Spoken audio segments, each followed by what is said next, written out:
I know I haven't done a video lately because we haven't been diving.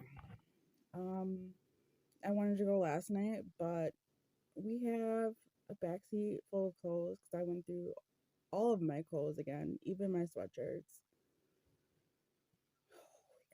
Like I had, what was there, like 9 bags of clothes that are going. My friend was gonna come get them, but she ended up in the hospital. She's home now. She's doing better. But unfortunately, we're gonna have to donate the clothes because I can't hold on to them. And then a while ago, we picked up some carpet. Me and my husband did, but he was gonna use it for my room. But they were like strips of carpet with padding, and the padding's garbage. So he's been using some of the carpet around the house, like upstairs. But I don't know if he's gonna use the rest or if we're gonna burn the rest. So the truck has to get cleared out before we can go diving. And I told him then I want to go next Friday because he milks Saturday. And I need the truck cleared out because I have a job interview on Tuesday. I'm driving myself into a town that I don't really like driving into, but where I have to drive is fine. It's just um I've been having some health issues. So I get dizzy spells, and I was in the hospital in August 6th. I was ambulanced out of my house because I couldn't breathe. I have asthma. Um, my inhaler wasn't working, my nebulizer wasn't working. And I probably have told you this story already, but just for some people who probably haven't seen that video, or maybe I didn't do a video. I honestly don't remember. My brain is fogged. Anyway, so August 6th, I was admitted to the hospital, and my husband said I kept fainting, so they sedated me. I was sedated for 4 days. The first night, because my husband and my daughter, they followed the ambulance. My mom and my son stayed home. And my mom was like, she said she was a nervous wreck because she didn't know what was going on. My husband's like, I didn't know what was going on. They didn't tell us. So they sedated me.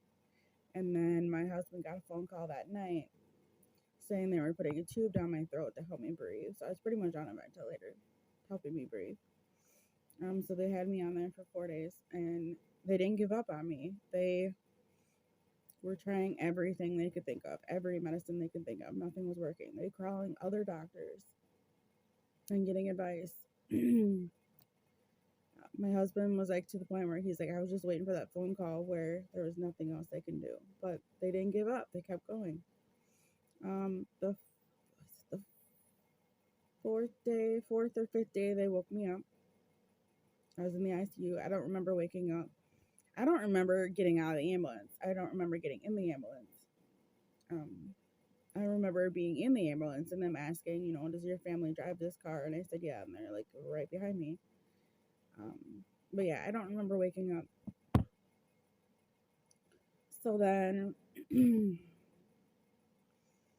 days before I was discharged, so I think the 12th, because I got discharged on the 14th. So the 12th, they moved me out of the ICU into a different room for 2 days. Um, I think it was the 13th. They said that if I could pee on my own and walk on my own, I can get discharged the next day, which I did. But I also had I had the tube down my throat, and I had a tube up my nose. And then when I was in the ICU, they were feeding me through a tube. And then I couldn't really have anything to drink, so she'd put water in like a foam thing and put it in my mouth. I was having a hard time going to the bathroom on my own. They didn't put underwear on me the whole time I was there, which is weird. Like, it didn't bother me. I was in a gown and socks, but that was it. It was weird. And then the day I was able to get discharged, like, the team came in that morning and said, yeah, you can go home today. And I was really excited. I looked like crap, but I was excited. Like, I tried eating the hospital food, and it tasted bad. It smelled bad.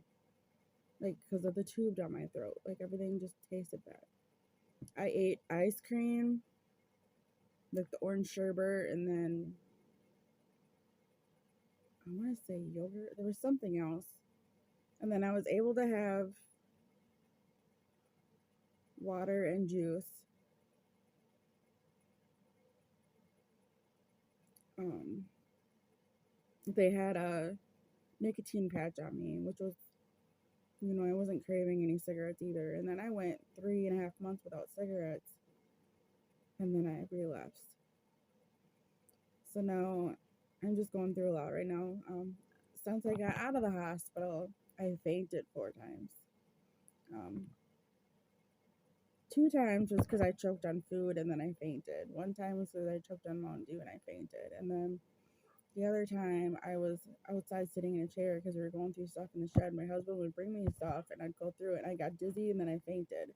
And I woke up to my husband saying, I'm calling 911. I got ambulanced out, but was able to get discharged. I haven't fainted in a while, but I still do get dizzy spells. And sometimes when I'm driving, I just get dizzy spells. But it's not to the point where I can go off the road or anything because they don't last long. So I focus on the road while I'm having my dizzy spell. I'm excited about hopefully getting this new job, but I'm nervous about driving by myself. Considering that I'm not, like I said, I'm not used to driving in this town. And I don't really drive much right now. But I mean, I'm going to focus on working 2 to 3 days a week for now. And then, because we're supposed to get snow on the 15th, which sucks. Because, like I said, I'm going to want to get a job, and I'm going to get a job, and it's going to snow. Hopefully, it's fine. But interview on Tuesday. I'm going to have to tell them, all my health issues. I was supposed to have surgery, but the surgeon said, I don't think it'll help you, so we're not going to do it. I was talking to a friend. He said you should get a second opinion. So when I see the spine doctor again, I'm going to tell him I want to see a different surgeon. I'm going to have to tell the manager at my job interview about this too, just ahead of time. Anyway, hopefully we get the truck cleared out and we can go dumpster diving next Friday, depending on the weather too. It's still really cold at night. Anyway, we'll see. We'll see how things go. Wish me good luck on the job interview.